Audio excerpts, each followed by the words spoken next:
Good afternoon. Today I will talk about my project about impacts of climate change on water resources and the adaptation strategies throughout the world, basically based on 3 different case studies.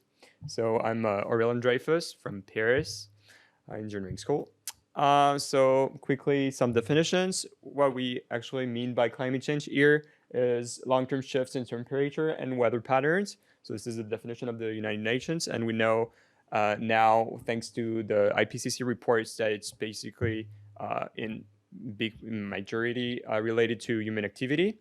And for water resources, here we'll talk about surface and groundwater, and also everything that is related to water cycle.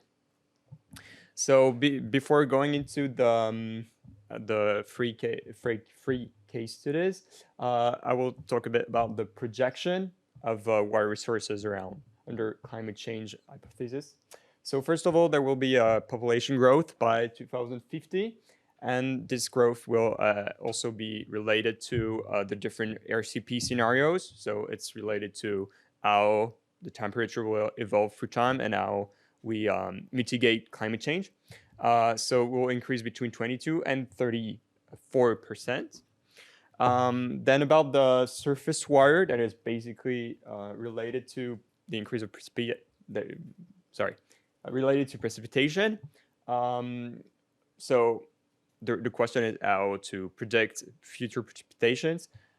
It's actually extremely hard to predict it because there are a lot of different opposing factors. First of all, there will be a global increase of moisture and saturated air because of the Clausius-Clapeyron equation. So an increase of 7% of water vapor inside, for each increase of 1 degree Celsius. But there's also the question of aerosols and the behavior of the monsoons. In fact, in a lot of countries such as India or countries in Africa, there are a lot of people who are actually creating some fires, and it's just in order to get some heat, and it creates a lot of smoke and creates also effects on the precipitation. So this is all these opposing factors that makes the projection really hard to make. And also, so the question about groundwater, we'll see a decrease in water quality, most likely related to enhanced runoff and pollution related to climate change, and also seawater intrusion related to sea level rise. And finally, in a lot of regions, such as the subtropical region, we'll see drier climate, so increase of drought. So in my project, I actually talked about 3 different regions: California, Brazil, and Guinea-Bissau. So first of all, we'll talk about California. So what are the issues? So there's a long drought since 2011. So this drought is actually related to the triple R, which is a high pressure that is stored over California that doesn't live, and that creates all the that limit the average precipitation over it. In the current reports, there are actually over 900,000 people that are served by systems out of compliance with drinking water standards in 2020. There's also the contamination of groundwater because of agriculture and a lot of erosion and runoff. And also one of the biggest one is environmental justice. In fact, low-income communities, small and rural ones too, pay more for their water bills compared to other ones. And they also have lower TMF, that's technical, managerial, and financial capacity. So they're less able to solve the problems by themselves. And recently, there were articles about it saying that there's a possibility that water dispatch of the Colorado River will actually change. With California currently earning a big part of it, it could lead to big problems around supply in California. So what are the solutions? So first of all, in 2012, was signed the California Human Right to Water Act. So every human being has the right to safe, clean, affordable, and accessible water. So it led to an help for low-income community to have access to water.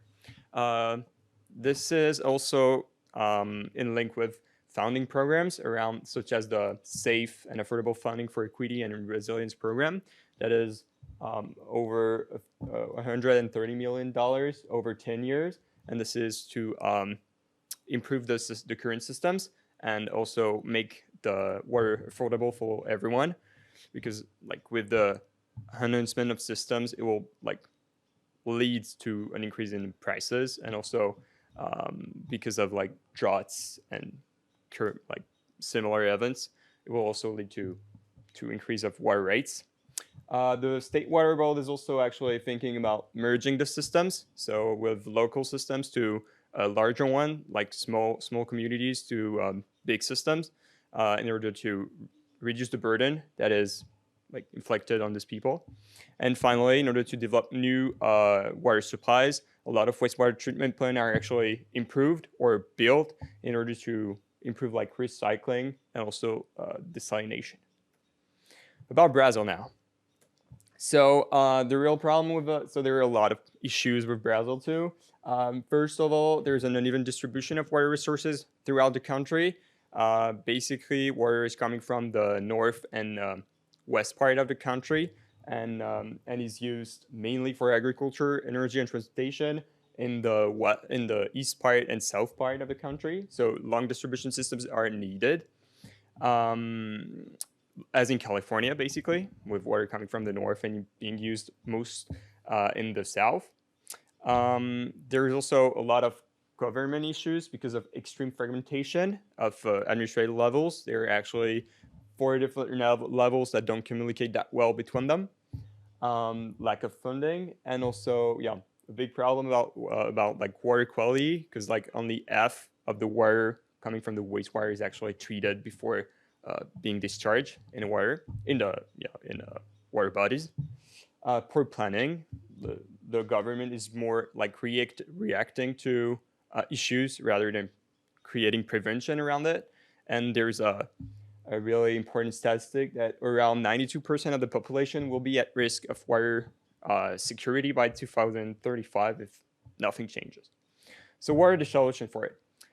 First of all, the National Water Security Plan and Water Security Program were created in 2019.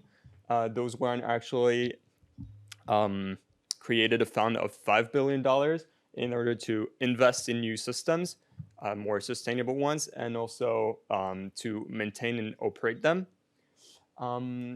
So we have also a new market and economic way of financing that were developed mainly around wastewater treatment plant. It's like based on results and not like given without following the results. Also new solutions around stakeholder meetings and administrative levels meeting are developed in order to be able to get a comprehensive and comprehensive vision of the new laws that could be really blurry for a lot of different instances or a lot of institutions, and also to know exactly what to do at which scale. Develop other fundings, so that could be with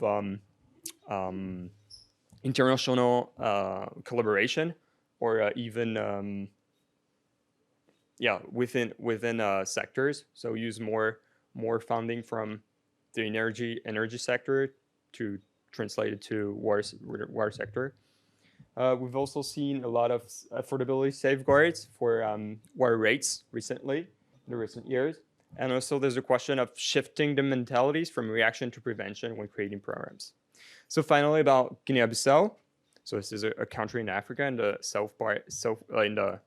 in the western part of the continent. So it faces a variety of risks and extreme events. So around water resources, such as storms or sea level rise, basically.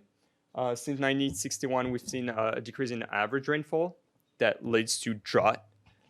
There's also the problem of government. In fact, so since independence in 1973, there has been recurrent coups, actually 4 in 20 years, that creates an interruptions and also slowdowns in policies and implementations. Bad management of resources, as in a lot of underdeveloped countries. not enough funding, and also like over 65% of open wells are facing contamination, and 25% of the population doesn't have access to safe drinkable water. Even though there have been like some improvement in the last years, it's still not enough. So in terms of solutions, there's a work with international actors such as the African Development Bank and the United Nations Development Program that is actually helping all underdeveloped countries to be developed in a more sustainable way. There's also been a writing on the first national determined contribution in 2018 as a consequence of the Paris Agreement. And there's been an update in 2021 because the first adaptation plan is more like just saying what they want to do, and now they're just like showing the objectives they want to reach. So this way to make it way more realistic and way better. And finally, improvement of the water and sanitation master plan, and just in order to make water affordable and accessible to everyone, basically. So in conclusion, good governance is essential. If there's only one word to remember for this presentation, is the word governance. There's a lot of, in fact, in a lot of papers from a lot of countries, such as the national adaptation plans or the national determined contributions, the solutions are there. We just need to implement them. But the real problem is that it is based basically on good governance. There's also a need for international collaboration and funding, because a lot of countries don't have the resources to create the solutions they need to develop their countries. Implementation of meaningful and just policies and technologies in order to be equitable between people, and also to be like realistic, because we need to be based on proper resources. And also there's a question of the interest. Most of the governments are actually thinking that they shouldn't invest too much in adaptation strategies, adaptation plans.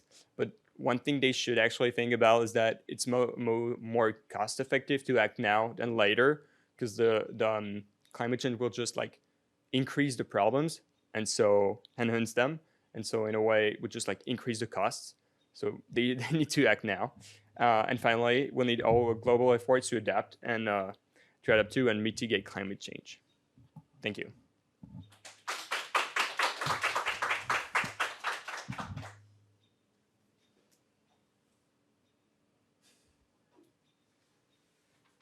Thanks for the presentation.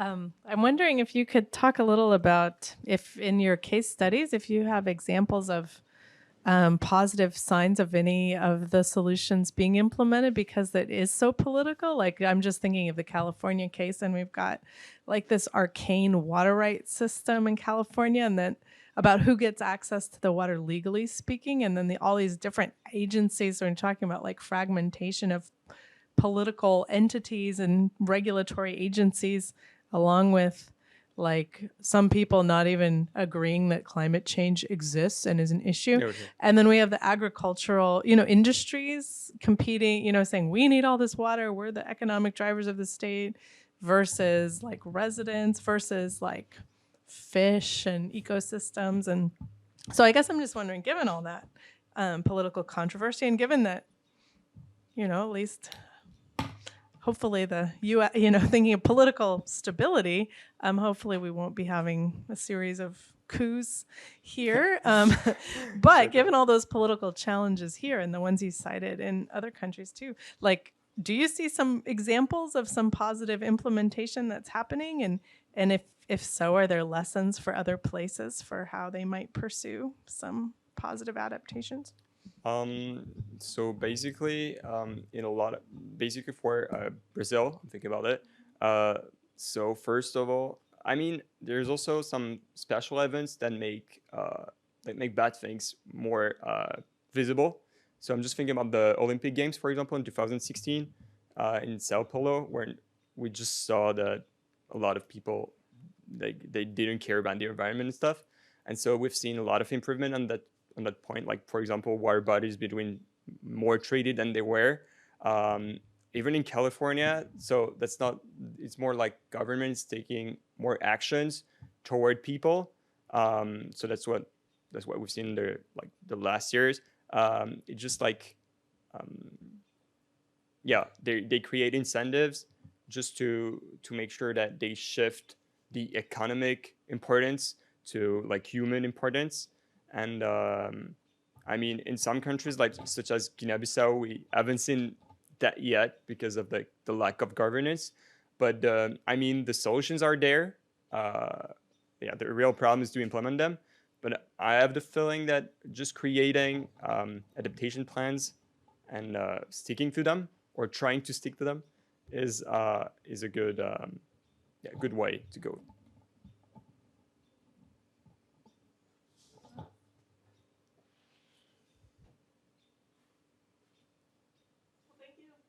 Thank you.